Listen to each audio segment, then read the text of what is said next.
جہاں نہایت رحم کرنے والا ہے۔ میرے محترم ہے ٹیچرز اور میرے پیارے ساتھیوں، السلام علیکم۔ میں حسینہ بٹی کلاس 5 سے اور میں اپنی تقریر کی شروعات اس شعر سے کروں گی۔ میرے قلب کو بھی نصیب ہوں تیری ذات سے وہی نسبتیں، میرے قلب کو بھی نصیب ہوں تیری ذات سے وہی نسبتیں، وہ جو عظمتیں تھی اویس کی، وہ جو عظمتیں تھی اویس کی، وہ جو راوٹے تھے بلال کے۔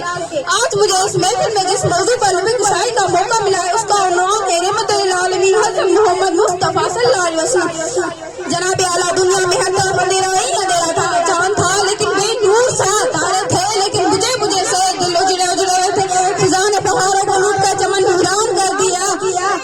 خزاں نے پہاڑوں کو لوٹ کر چمن ویران کر دیا، دلوں پر پتھر پڑے ہوئے تھے کہ اچانک میرے پیارے نبی حضرت محمد مصطفیٰ صلی اللہ علیہ وسلم کی آمد ہوئی، جنہیں رحمت للعالمین بنا کر بھیجا گیا۔ وہ رحمت للعالمین جن کی انگلی سے زہرا میں چشمے پھوٹتے ہیں، وہ رحمت للعالمین جن کی انگلی کے اشارے سے جان دو ٹکڑوں میں تقسیم ہو جاتا ہے، وہ رحمت للعالمین جن کے سہلانے سے بیمار اٹھنی صحتیاب ہو جاتی ہے، وہ رحمت للعالمین جن کی رحمت سے سوکھے ہوئے شجر سے سب شاداب ہو جاتے ہیں، وہ رحمت للعالمین جن کا بادل اپنا سایہ کرتے ہیں، جس کی قربت ابو بکر کو صدیق، عمر کو فاروق، عثمان کو غنی اور مولا علی کو شیر خطاب بنا دیتی ہے، جس کی نسبت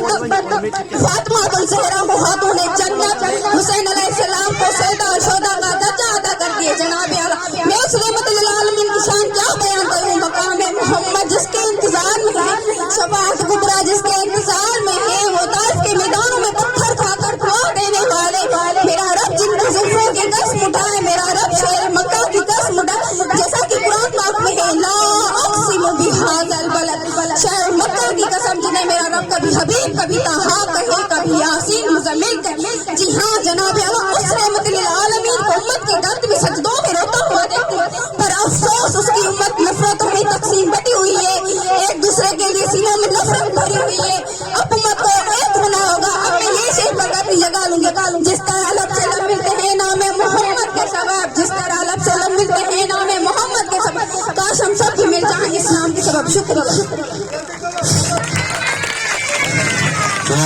ماشاء اللہ